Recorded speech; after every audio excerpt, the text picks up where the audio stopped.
the shell, typically of the timbales. Now this is in your handout, for those of you who have it. And it's at the very bottom of the first page here. And it says, the Latin funk connection, the creative approach. Okay. I love funk.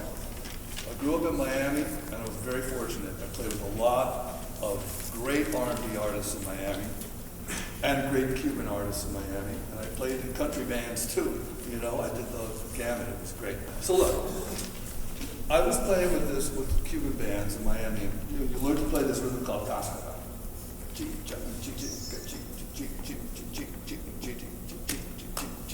So, okay, I was playing and it kind of got boring to play the same thing over and over again, the same rhythm. So I started thinking, well, I got to do something with this. Well, here's what I did. I mounted bongos. I used to have bongos, and they used to be over here somewhere, there. And I started comping with my left hand while I was playing the cascada. Then I thought, well, let me see if I can transcribe a couple of bongo licks and put them on the drum set while I'm playing the cascada pattern.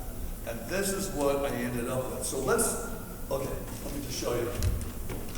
Maybe I can find a root to play with. But so cascada is played here on the shell of the these are timbales, by the way. They have names. I don't know if you knew that. This is the macho. This is the hembra. This is the female.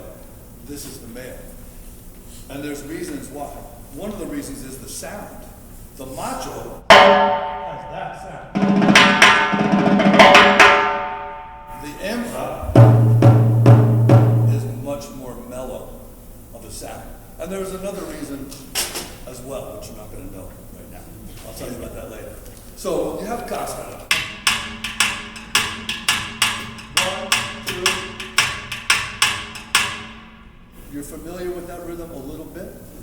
So I put it on the hi-hat.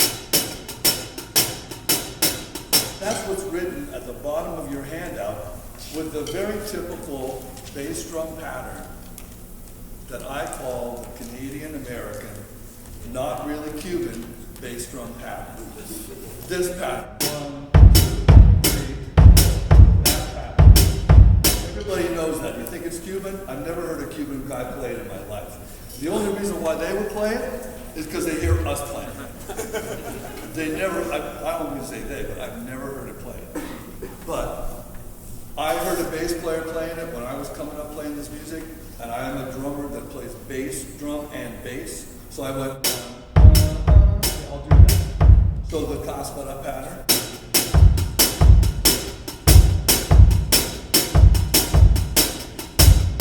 1, 2, 3, 4. 1, 2, 3, 4. It got boring. How much can you do that? You know, if you're playing song after song, playing that rhythm. So I transcribed a bongo, little bongo lick, and it's the bongo lick that I transcribed was simple. Check this out. It just went dum dum ga, dum ba, dum dum ga, dum ba, 1 and 2 to get to 3 and up, and I went.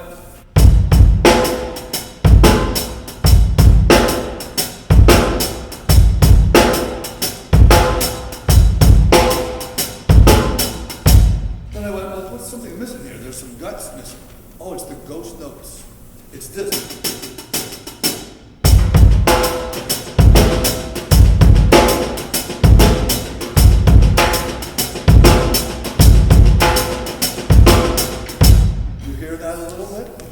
Okay, now that's the first thing I came up with. And then of course, like any creative person, that became boring.